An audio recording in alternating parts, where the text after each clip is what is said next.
नमस्कार, स्वागत है आपका सत्यहिंदी.com पर। मैं हूं नीलू व्यास और एक बार आपके साथ फिर से जुड़ रही हूं आपके पसंदीदा कार्यक्रम आज का एजेंडा को लेकर। और इसके पहले कि मैं आज के वीडियो की शुरुआत करूं, एक छोटी सी गुजारिश है कि आज के समय में पत्रकारिता करना बहुत मुश्किल है और अगर वो स्वतंत्र पत्रकारिता है तो वो और भी ज़्यादा मुश्किल है। सत्य हिंदी के प्लेटफॉर्म को मजबूत बनाने के लिए इस वीडियो के डिस्क्रिप्शन बॉक्स में एक लिंक है, उस लिंक को क्लिक करें, सत्य हिंदी के सदस्य बने और सदस्य बनने के बाद इसी स्वतंत्र पत्रकारिता को आप मजबूत बनाएं। और आपसे ये भी कहना चाहती हूँ कि अगर गूगल प्ले स्टोर से अगर आपने सत्य हिंदी के ऐप को डाउनलोड नहीं किया है तो जरूर कर लीजिएगा। आज बात करते हैं गृह मंत्रालय के एक नोटिफिकेशन की, जो कि बात करता है OCI यानी कि ओवरसीज सिटीजन ऑफ इंडिया के अधिकारों को लेकर। अगर इस नोटिफिकेशन की माने, जो कि 4 मार्च को नोटिफाई किए गए वो रूल्स, तो इस नोटिफिकेशन के मुताबिक जो ओवरसीज सिटीजन ऑफ इंडिया के जो अधिकार हैं उन पर रोक टोक लग गई है। उनके लिए ठीक से भारत में काम करना अब मुश्किल होगा। इसके पहले कि मैं आपको इस नोटिफिकेशन के डिटेल्स बताऊं, किस तरीके के रोक टोक लगे हैं, उसके पहले आपको OCI का कॉन्सेप्ट समझाती हूं कि क्या है, कैसे आया OCI का कॉन्सेप्ट हमारे देश में। अब आपको बता दें कि जो विदेशों में बसे जो भारतीय नागरिक हैं, जो कि अपनी भारत की नागरिकता को छोड़कर और देशों में बस गए थे, तो उनके लिए भारत की सरकार ओवरसीज सिटीजन ऑफ इंडिया के कार्ड की यानी कि OCI कार्ड का प्रावधान सरकार ने किया।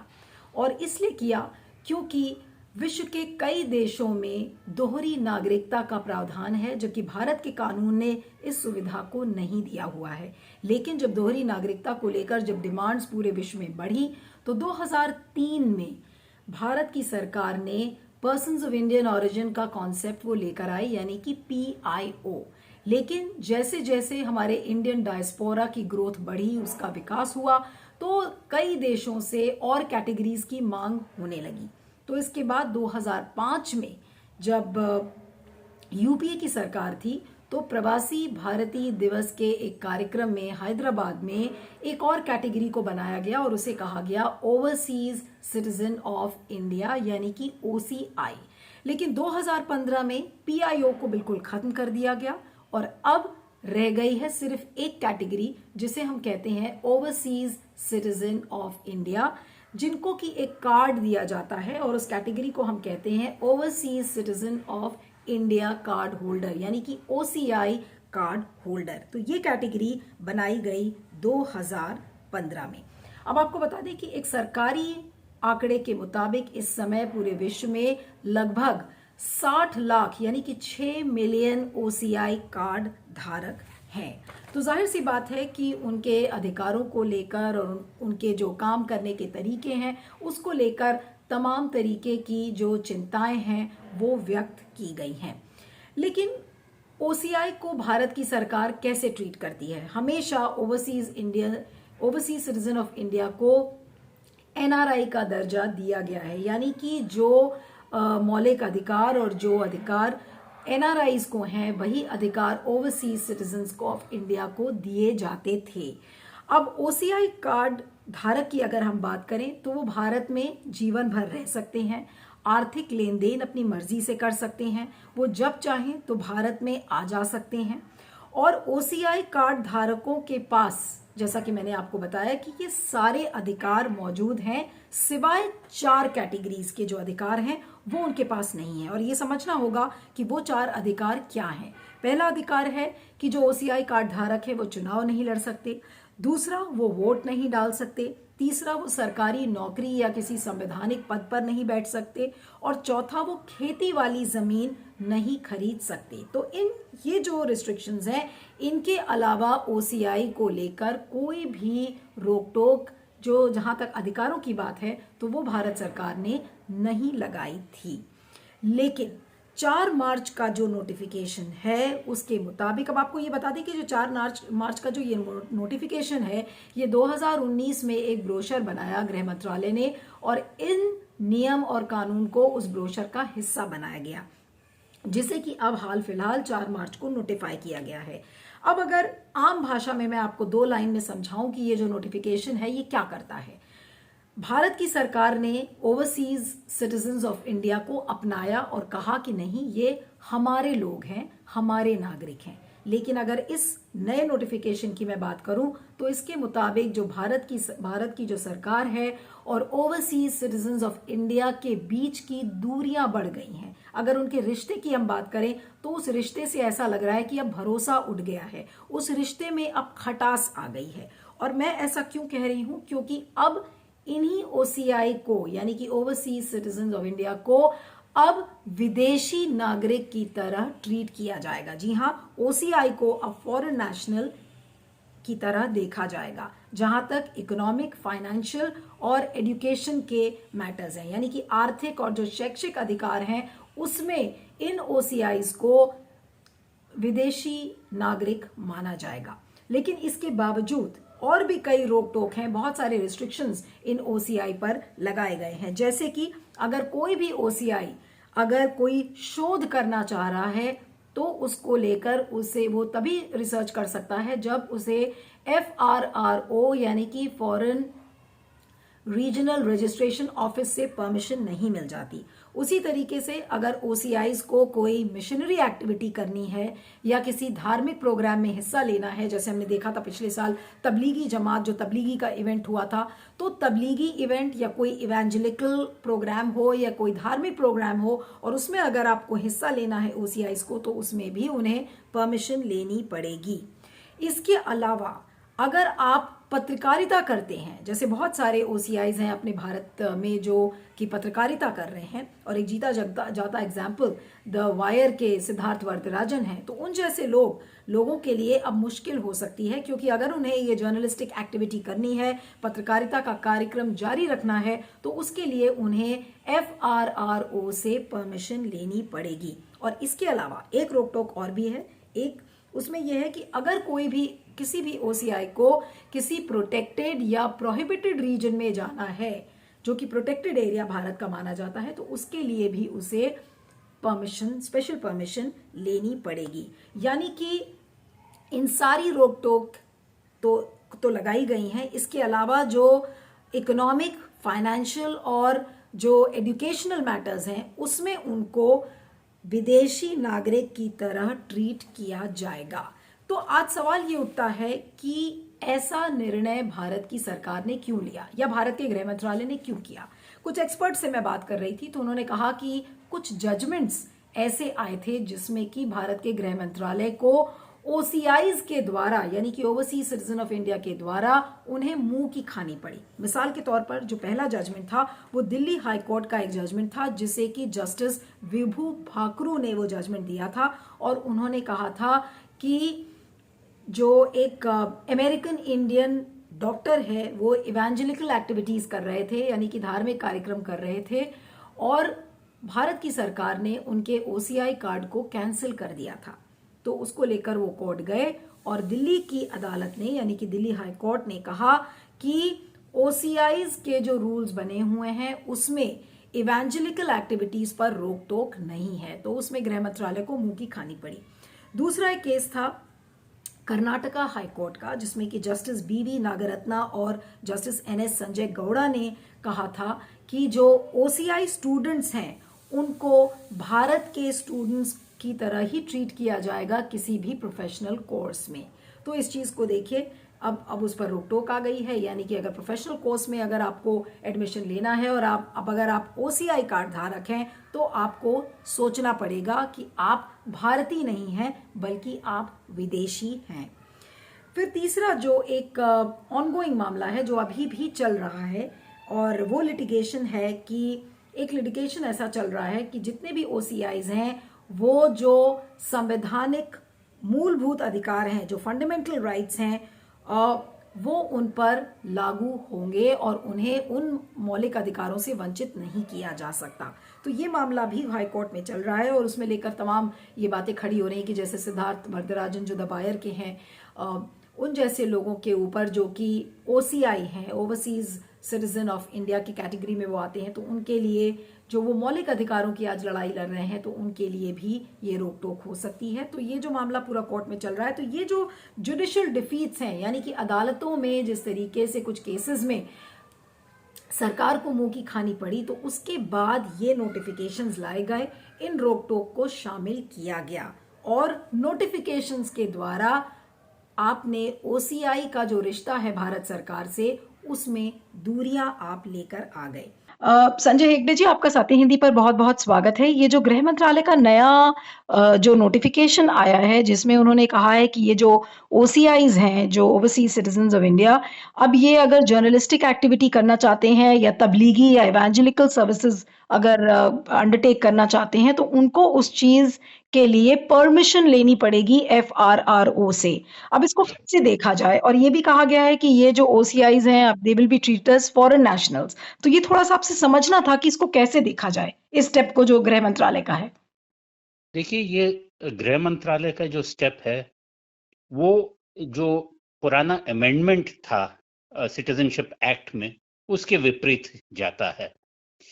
तब जब एनडीए वन की गवर्नमेंट जब थी, जब ये कानून में संशोधन हुआ था, तब वो कहा गया था कि ये जो है हमारे ही नागरिक है, पर उनको कई जो नागरिकों का हक है, वोटिंग वगैरह, ये सब हक नहीं होंगे, पर दूसरे तरीके से देखा जाए तो बिल्कुल बराबरी से उनके साथ बर्ताव किया जाएगा।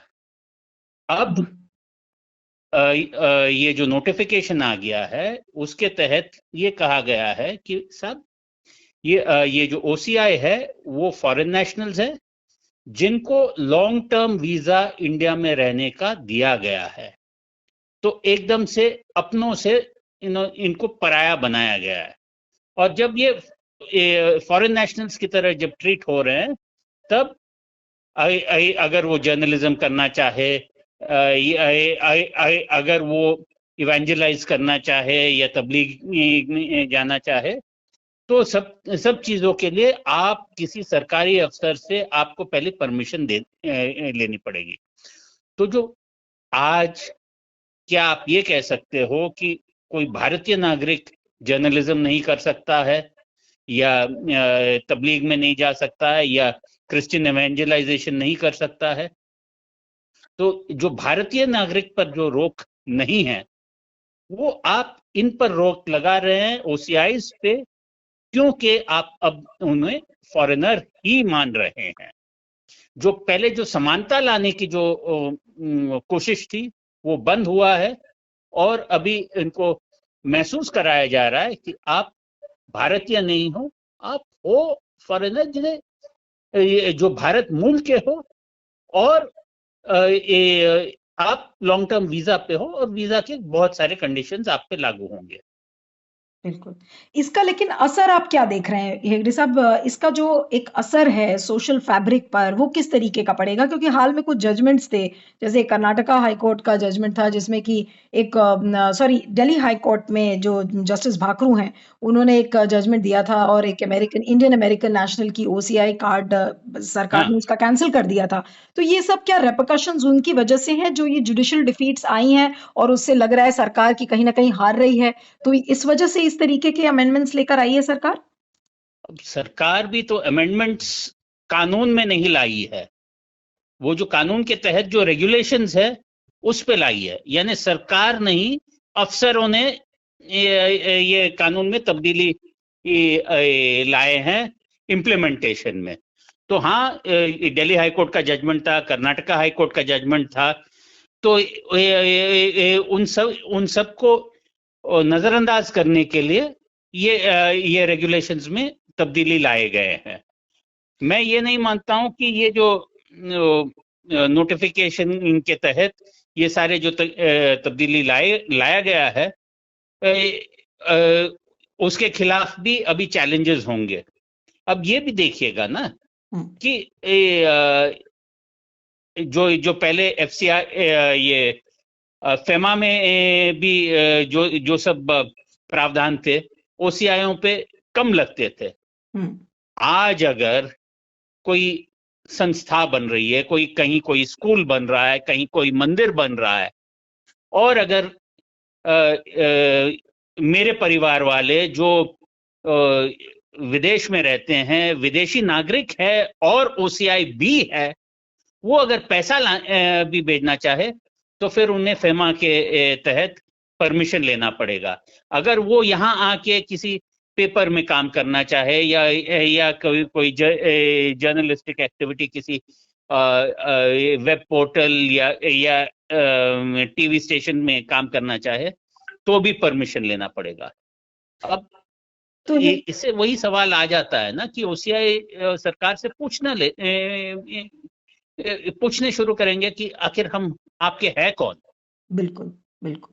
लेकिन इसका मतलब अगर हम फंडामेंटल राइट्स के लिहाज से देखें तो आपने पहले तो उनको नागरिकता दी, जो भी स्टेटस आपने दिया। अब आप उनको ये कह रहे हैं कि वो अपने मौलिक अधिकारों से वंचित रहेंगे। तो क्या इसको कैसे समझें? देखिए, मौलिक अधिकार जो हमारे संविधान में है, सिर्फ कई मौलिक अधिकार है जो सिर्फ नागरिकों के लिए है, पर अमूमन जो मौलिक अधिकार है जैसे राइट टू लाइफ या राइट टू इक्वालिटी, वो सबके लिए है। चाहे वो ओसीआई हो, चाहे वो फॉरेनर हो, चाहे वो भारतीय नागरिक हो। जी। तो ये जो कानून में जो संशोधन लाया गया है, नोटिफिकेशन में संशोधन लाया गया है, रेगुलेशंस में संशोधन लाया गया है, जी। उसके तहत आप संविधान में तो संशोधन नहीं ला सकते हैं। संविधान है जी। और संविधान के तहत ही इस नोटिफिकेशन को देखा जाएगा, और मैं ये मानता हूं कि कोई ना कोई हाई कोर्ट में अब इसको चुनौती जरूर आएगी। नीलू, अगर इसकी बात की जाए तो जब प्रधानमंत्री मोदी सत्ता में आए थे 2014 में, उससे पहले ही उन्होंने जो एक माहौल बनाया था अपनी विदेश यात्राओं के साथ, कहीं ना कहीं वे जो विदेश में रह रहे भारतीय मूल के नागरिक हैं उनको रिझाने का एक बहुत बड़ा प्रयास था, क्योंकि उनकी जो इन्फ्लुएंस उनके परिवार पर होती थी वो काफी महत्वपूर्ण रहती थी। और ये एक चीज के चलते हुए जो हमने देखा था कि ओसीआई को लेकर के प्रवासी भारतीय सम्मेलन जितने होते थे उनको भी काफी महत्व दिया गया था इस सरकार में।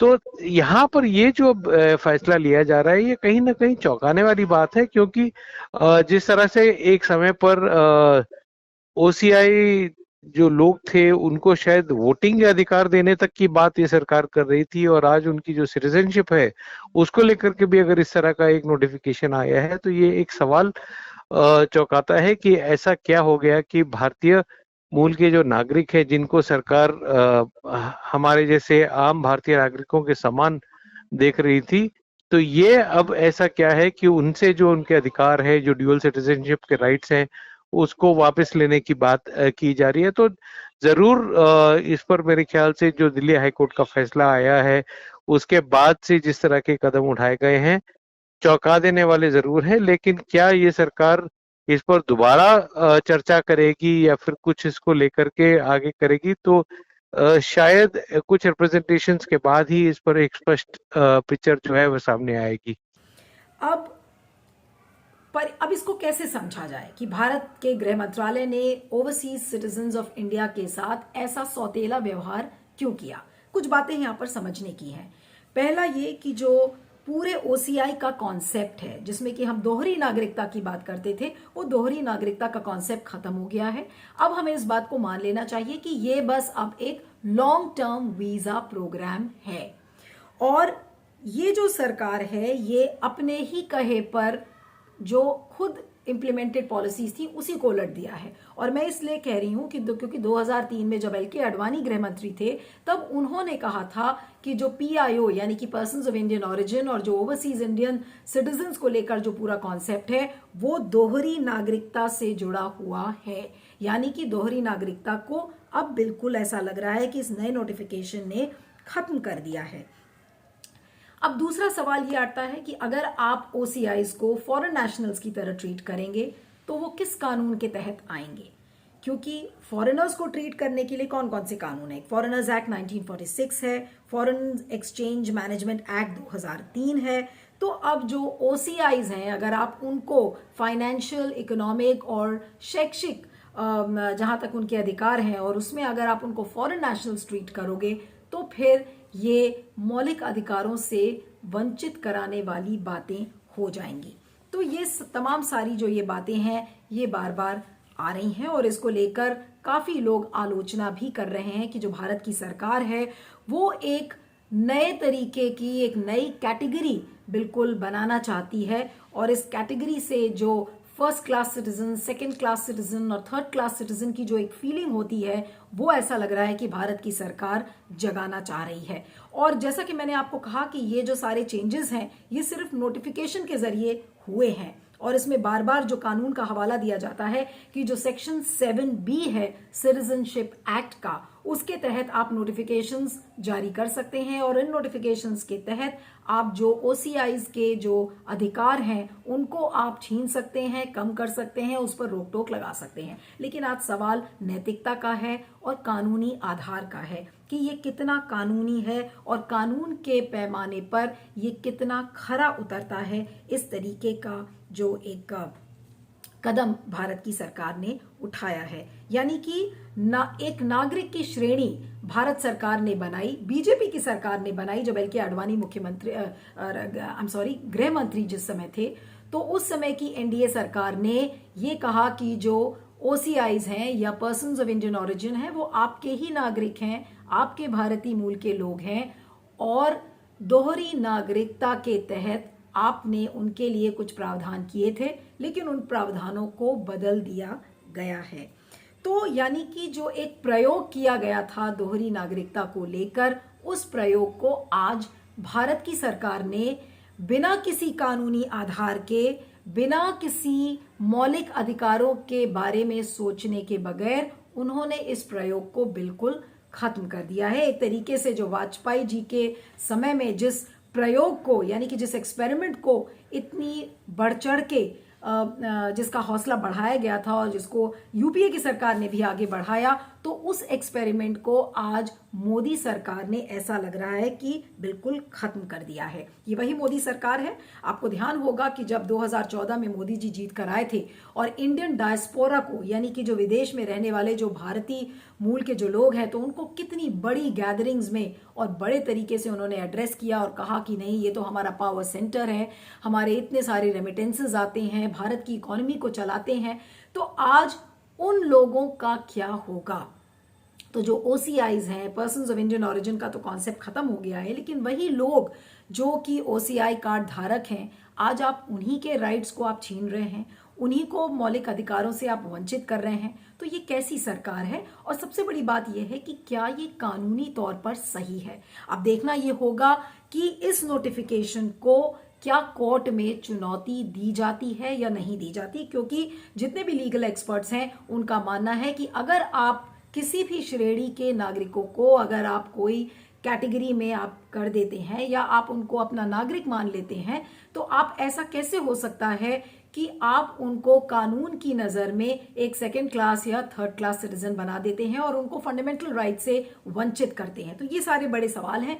अब ये देखना होगा, इस समय सवाल ये उठता है कि अगर इसे कोर्ट में चुनौती दी जाती है और अगर कोर्ट में चुनौती दी जाती है तो क्या गृह मंत्रालय इस तरीके के नोटिफिकेशन को वापस लेगा या नहीं लेगा? और अगर नहीं लेता है तो आप ये समझ लीजिए कि जो दोहरी नागरिकता का जो कॉन्सेप्ट है और जो एक भरोसे वाला जो रिश्ता था जो ओवरसीज सिटीजन्स ऑफ इंडिया और भारत की सरकार में, तो वो भरोसा आज ऐसा लग रहा है कि कहीं ना कहीं खत्म होता हुआ नजर आ रहा है। इसके ऊपर आपका क्या फीडबैक है जरूर बताइएगा। चलते चलते आप को मैं ये बताना चाहती हूँ कि आप मुझे ट्विटर पर फॉलो कर सकते हैं। मेरा ट्विटर हैंडल है @neelu317 और आप सत्य हिंदी पर बने रहिएगा। Thank you so much. सत्य हिंदी का ऐप डाउनलोड करें गूगल प्ले स्टोर पर।